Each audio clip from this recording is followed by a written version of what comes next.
Hello and welcome to Just Films and That. This is the podcast where we are going to discuss a film that we think is underrated, underappreciated, or we just wanted to talk about it. I'm Josh Hallam and I'm joined as ever by my co-host Alice Oliver. Alice, how are you? Very well, as always. Thank you, Josh. How about you? Yeah, I'm good, thank you. So this week, Alice picked the number 23 from 2007.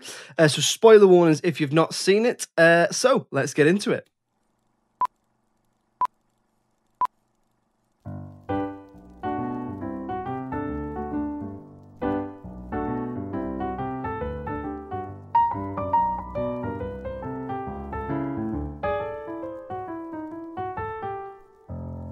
Right, Alice, the number 23. Why do you always laugh when you introduce my films? I'm going to start getting a complex. I'm just giddy to talk about it. Because we love Jim Carrey. Go on. We love Jim.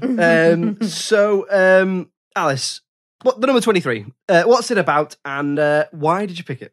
So, Josh, the number 23 is a Joel Schumacher film about a man called Walter Sparrow, played by Jim Carrey.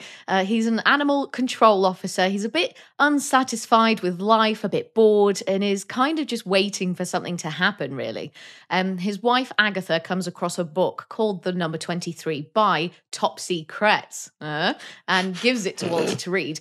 He feels an incredibly strong connection to the main character, a man who calls himself Fingerling, though through various circumstances that he writes about in the book, Fingerling becomes obsessed with the number 23. He starts seeing it everywhere and comes to the conclusion that all incidents, events, people, words, and basically everything in the world is directly connected to the number 23. So then Walter becomes obsessed with the number as well. We then follow his journey of obsession that completely consumes him and starts ruining his life, basically. We come to learn through various events that Walter is actually, in fact, Fingerling. That's why he had such a strong connection to him, or Top Secrets. And he wrote the book after his obsession led him to murder his then girlfriend or ex-girlfriend. The book basically started out as a suicide note, but then became something much, much more. And after writing it, Walter jumped out of a window in a hotel in an attempt to kill himself, but survived, but with such serious brain injuries that he had no memory of what he'd done. So that's the general idea of the story. And the reason I picked this one was because I knew that it didn't do very well. I knew that it was not very well received by critics and, shall we say, by the film industry. But when it came out, this was one of those that I just got obsessed with. Like, I must have watched it about 20 or 30 times kind of within that first year that I'd seen it.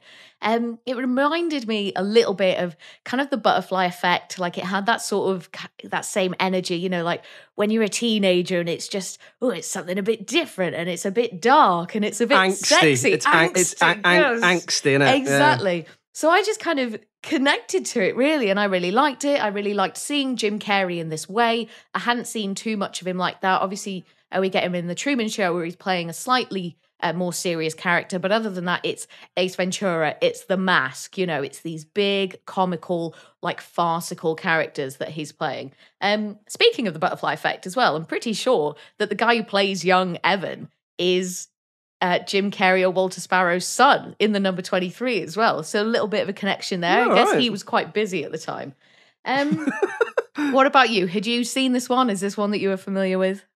So I hadn't seen it. I knew, fun! I knew about it. I knew the concept. Okay. When quite often around that time, Jim Carrey was often linked to a lot of sort of big screen, like comic booky roles. Okay, so they would often. I don't know if you've ever seen these, but there's always really badly made fan trailers on YouTube. Right, yeah, I've seen a few of those. Actually. Yeah, and they would always use clips from this film. Oh, interesting. To make him look villainous, because of the way he is in the film.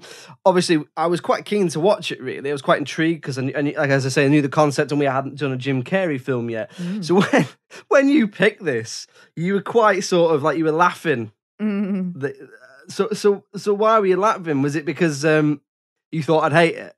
I guess I thought you'd hate. I'm surprised to learn that you hadn't seen it. I definitely thought you'd seen it, and I definitely thought you kind of knew. Oh, here we go. Here's another one. And like sort of many of the films that I have picked, it does have quite a legacy of being bad, basically. And Yeah. a lot of people had a lot of really negative things to say about it. But for me, it did have quite an impact when I watched it. Obviously, I can see the flaws in it. Like, I'm not blind to it, and we'll come on to those things later. But as far as I'm concerned, there is a lot of really good stuff about this film. So, well, let's get into it then. So, what did you like about it? Well, having rewatched it again, how long had it been since you watched it, roughly? Oh, good question. Probably about, like, what are we talking, 2007? Like, I think I watched it, like, loads in those first couple of years that it came out, and then probably haven't watched it again since. It's like 10 years, yeah, maybe? a bit more than that, yeah. So, having rewatched it again, 10 years older, 10 years wiser. Lines, I don't know about that. Well, 10 years, that's 10 years older then. What did you like about it? So I think it's actually quite a good depiction of this kind of obsessive, this isolated and this lonely guy. Like, Walter is clearly looking for something. He's looking for something in his life. It's like he doesn't really know what it is. One of his first lines of dialogue outside of the voiceover is, "Oh, sorry, I'm just really bored." So he's an animal control officer. And the first scene where we see him within the film is a woman's walking up to him with a dog. And he sort of growls and barks at the dog. And she looks at him, like he's a bit odd for doing that. And he's like, "Sorry, I was just bored." And I feel like that really says a lot about him and about his character, and kind of setting him up to be like, oh, when you are bored, when you're kind of not really sure where your life's going, maybe you're looking for something deeper, right? You're looking for like the hidden meaning in life. It's like, well, what is all this about? What is the secret? And so I think that just sets him up really well as someone who would be not duped, I suppose, but you can realistically believe that he would become completely obsessed with something that doesn't really make any sense. And in the real world, doesn't really have any true consequences.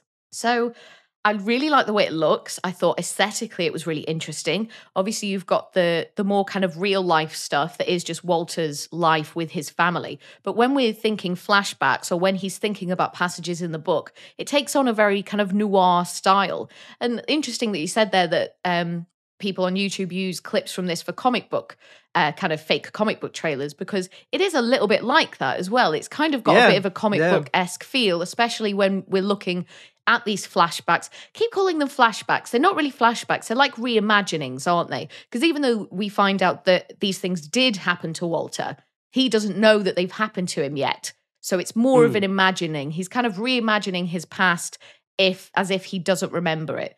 So aesthetically, it's really interesting. You've got a lot of very dramatic kind of color schemes going on, very black, red, and white. Obviously, we learn through, I think, there's the suicide blonde, who is someone that Fingerling, so Fingerling in the book is like this detective. He gets called to a job and he meets this suicide blonde, this woman who's threatening to kill herself, basically because the number 23 has taken over her life completely.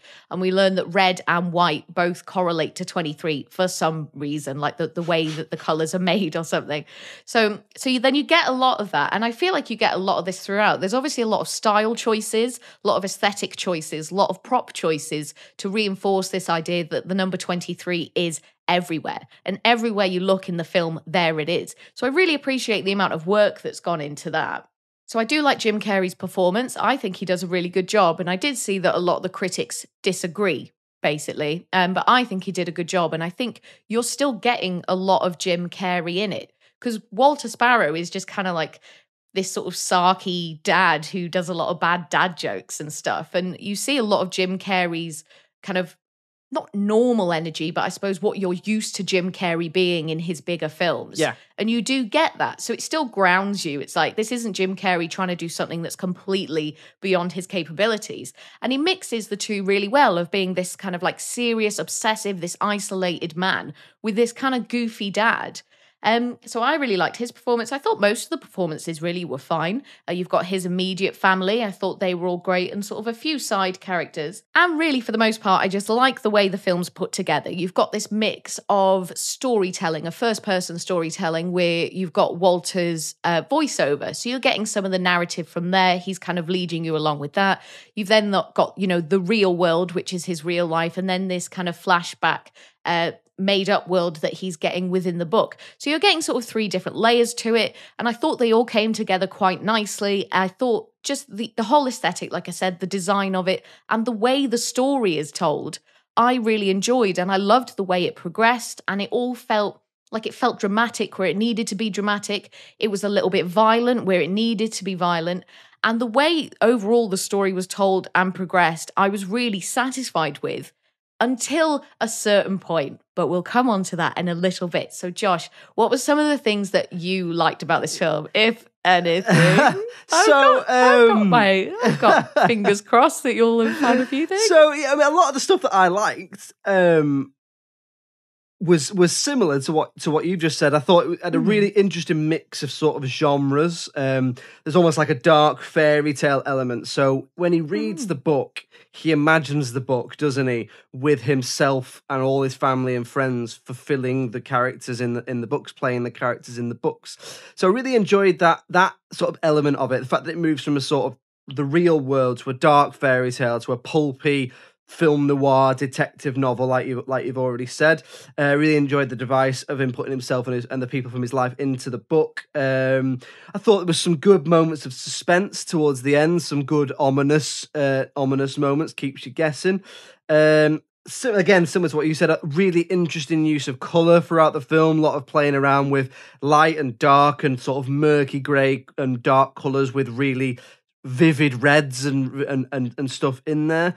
I did think that the cast were pretty good overall. I think Jim Carrey is good. I think he brings that bit similar to 1 Hour Photo. He brings that comedic charisma and everyman quality to the role so that it's that little bit more impactful when you see him in the darker side of the film, darker parts of the film. I thought Virginia Madsen, who plays his wife, was excellent. A lot of them have to do dual roles as well. Yes, they do. So I think they all did quite a good job of differentiating between, and it helps that a lot of the costumes are quite good at differentiating it as well. But I like that. Yeah, they all do a good job of differentiating between the fictional version of the character they're playing and themselves. Logan Lerman plays his son. I thought he was good in it as well because he is one of the ones who sort of doesn't have to play a character in the book, but does play a sort of young teenage boy being drawn into his dad's obsession. I thought that was quite good. Yeah, and he does there's some of it where, his dad's like, oh, but what about, this book and this thing, it all adds up to 23. Yeah. And then the kid's like, oh my God, yeah, it does. And he thinks that it's like really cool and he's just kind of along for the ride for it. And he seems pretty young in it as well. So I thought he did a really good job considering. Yeah, so I thought all of that was good. I think you've already alluded to this, but the research that must have gone into the actual theory behind the number 23 sort of conspiracy theory, because it is, I think, a real conspiracy theory. Okay.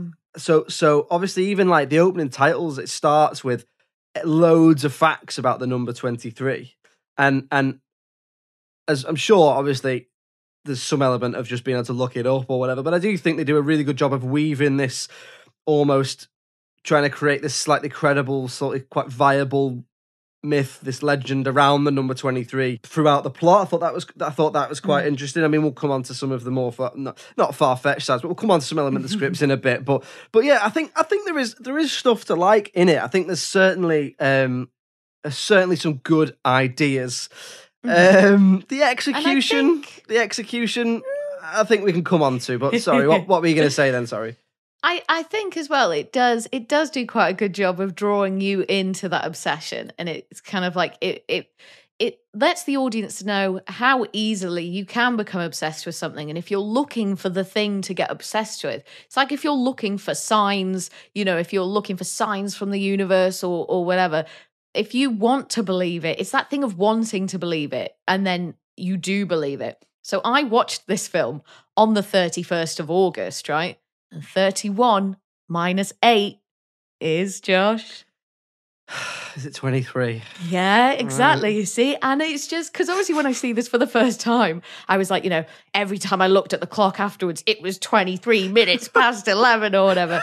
But obviously, ultimately, it doesn't really, I don't really know what it means. And I think for me, a lot of the point is that it isn't meant to mean anything. And I think a lot of the criticism was like, oh, but what does it all add up to? Like, what is the mystery behind the number 23? Like, what does it all mean? And for me, it's like, well, it doesn't really mean anything. And that's the point. It's just about how very normal people can just become completely obsessed with an idea, especially if they haven't got really anything else kind of to focus on and to tie them down.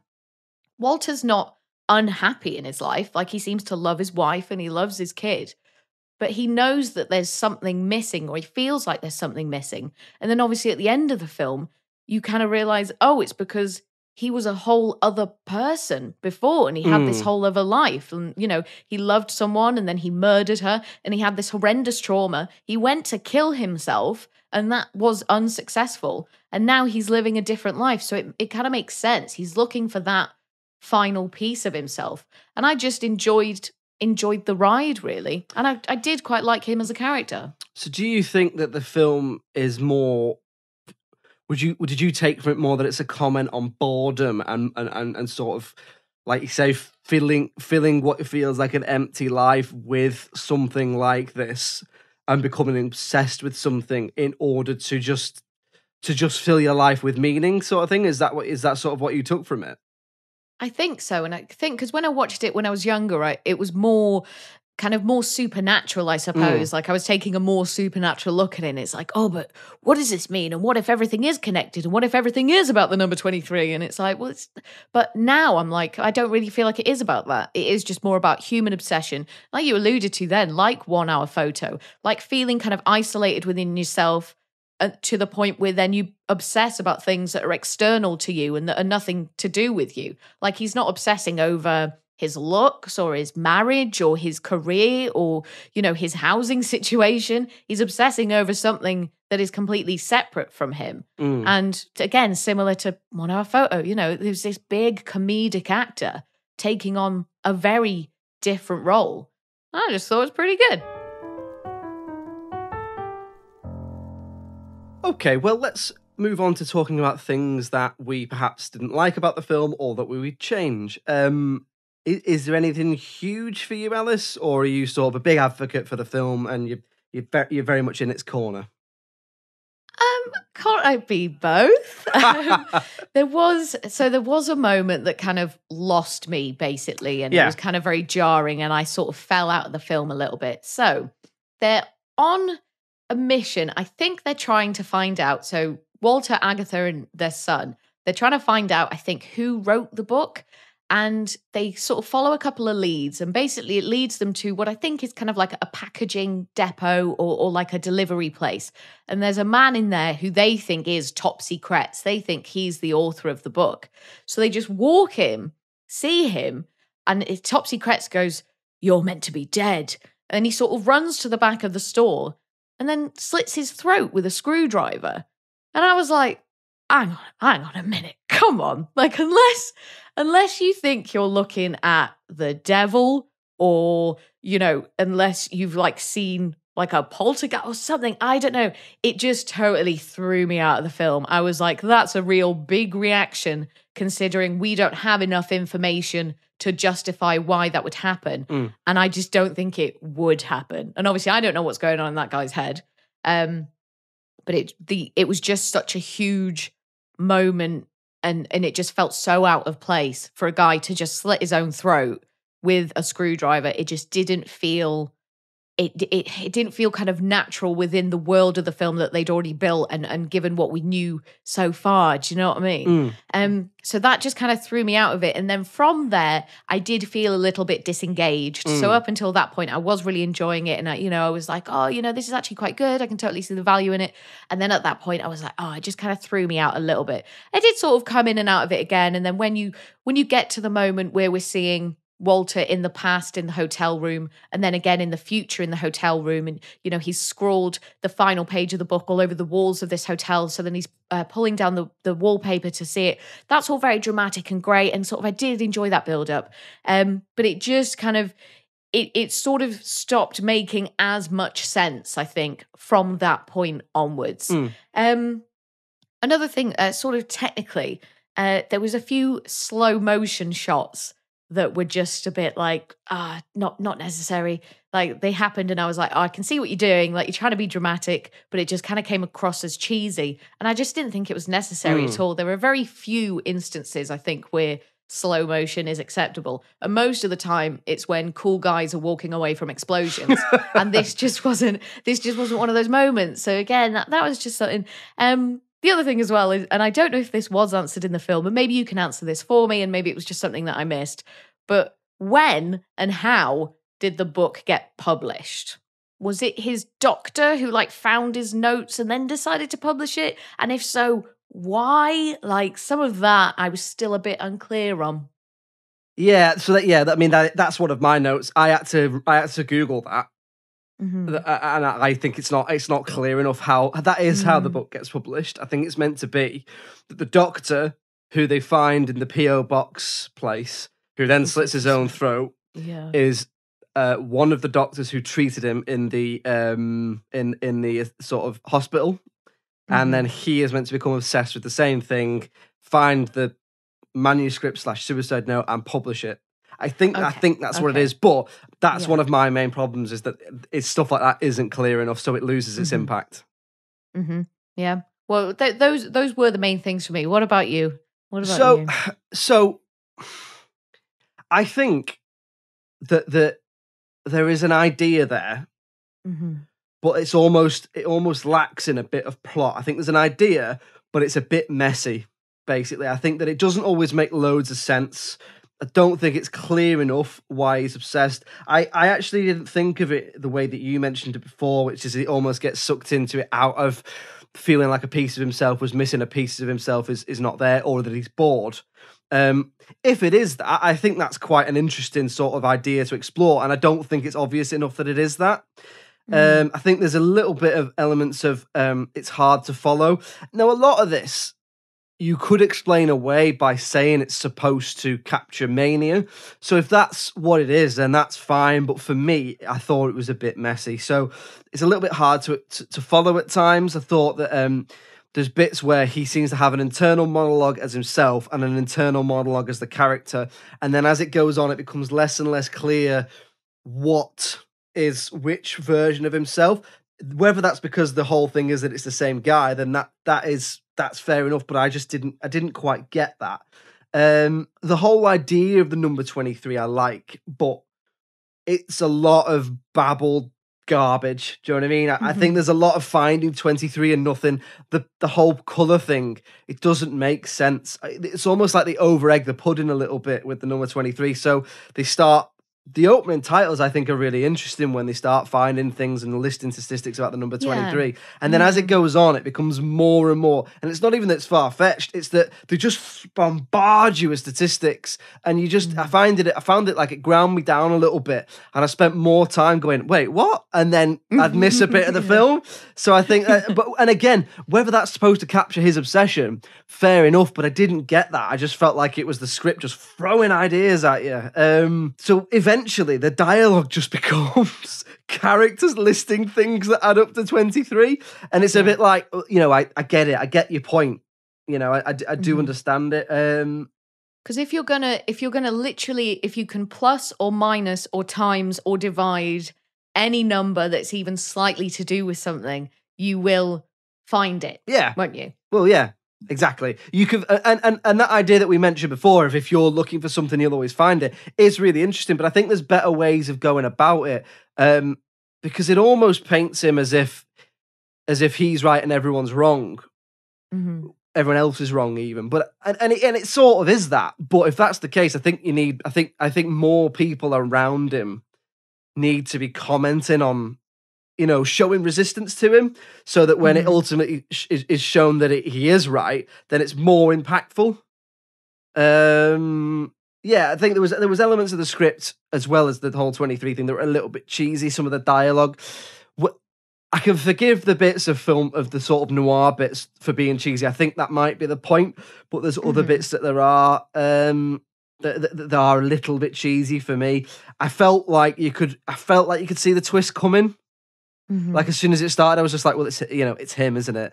And then at the end, there's a little bit of sort of a massive exposition dump about who he is. And then even though there's all this exposition, I think it still left me feeling a little bit cold because, like you said, I didn't get, well, who published the book then? How did he find the book? Who published it? Has someone got it in for him? Is it a massive coincidence?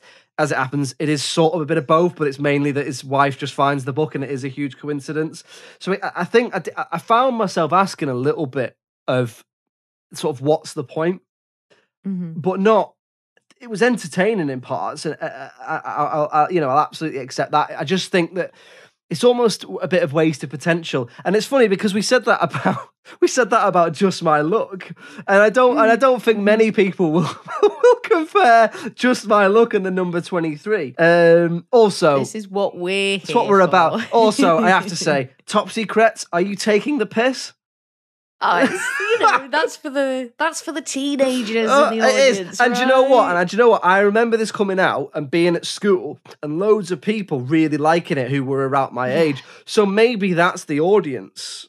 And there's nothing wrong with that. It's a bit like we said about the butterfly effect. It's full of angst and it's full of conspiracy and it's full of, the world's not what you think it is, that sort of thing. And maybe there's something, maybe there's a connection there that people of that age latch onto. There must be, right? There must be. Yeah, I think so. And I think it does, it fills that gap, doesn't it? Like when you are a teenager and you think you're getting a bit fed up of, Disney and the kind of childish films, and you are looking for something a bit different, but you don't want anything too complex.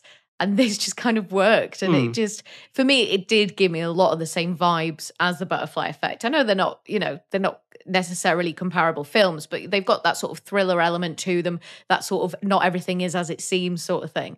And they both just kind of gave me the same feels. But no, I completely understand kind of a lot of what you're saying. Like you say, when you are dealing with films that are so heavily to do with the human mind, mania, obsession, and mental illness to a degree, it becomes tricky to kind of tell what's real, what's not, and then what's intentional and what's not. It's like, are they being vague on purpose? Is this because this is what the main character's feeling and they want you to feel that as well? They want you to feel like you don't really know what's going on and that's an intentional style choice?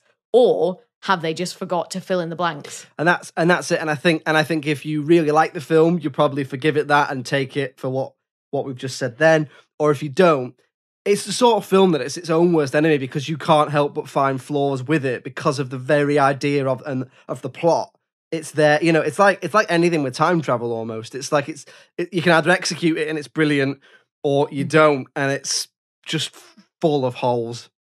So, but there was stuff to like in there and I did think it was entertaining and I quite like the ending as well because I think that they trick you a little bit with the ending because they sort of make it look like they're going to let some guy just rot in prison for something he didn't do, and then they don't. So I did like that, and I didn't completely hate it. I just thought I was a bit disappointed that it could have done more.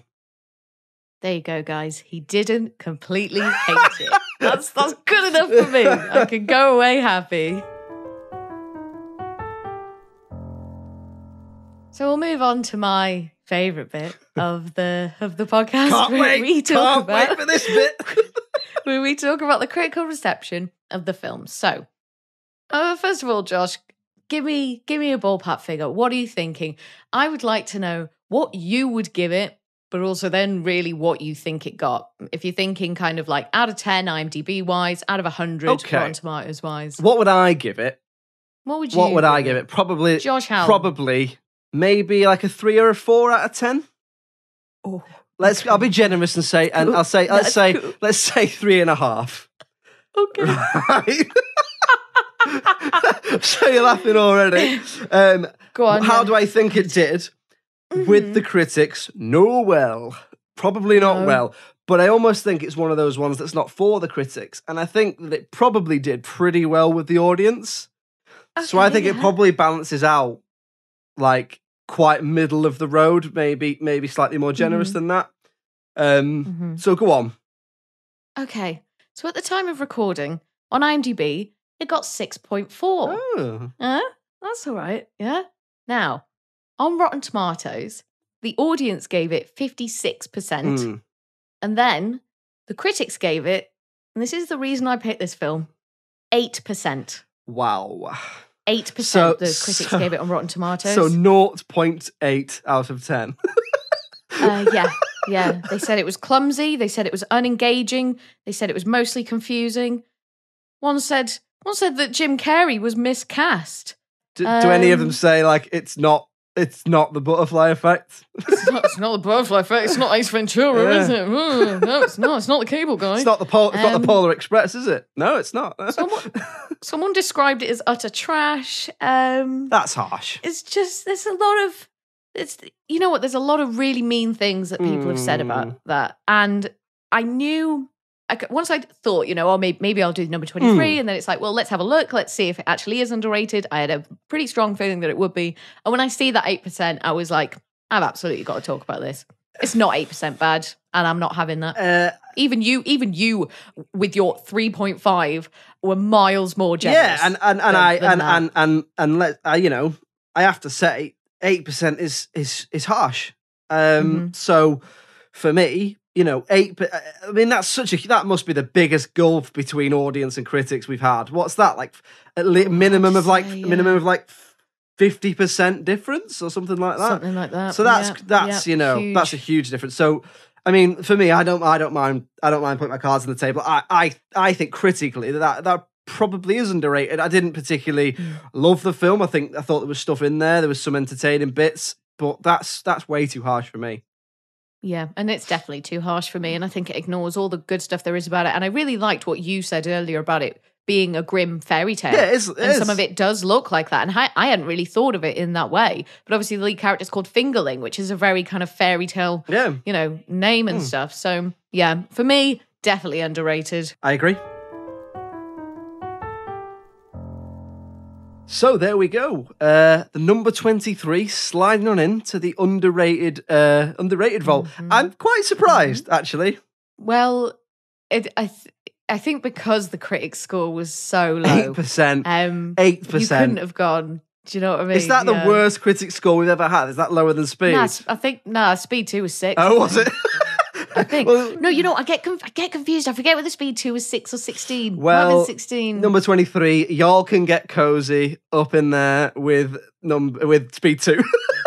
What a double bill. So next week, neither of us are picking the film because we're going to be joined by a very special guest for Halloween, but you're going to have to wait and see who it is. Ooh, mysterious and spooky. I love it. I know what they've picked, and let me say, I'm very excited. Okay. Oh, so we don't get to find out till next week, eh? I think we should keep it as let's hold it back. Oh, it's Halloween, so, think of all manner of Halloween films we could be talking about, and it's one of them, but it might not be the Halloween sort of type film that you're thinking of. Interesting. Very intriguing. Interesting indeed. So, if you'd like to get in touch with us in the meantime, the email address is filmsandthatpod@gmail.com. We're on all the social medias, Twitter, Facebook, Instagram, TikTok. It's Just Films and That or Just Films and That Pod. Just search for us and you will find us. And the website is justfilmsandthatpod.com. Alice, Oliver, I'll see you next week for a Halloween spooky special. Oh, can't wait, Josh. It's been a pleasure as always. And it's goodbye from me. Cheerio. Bye.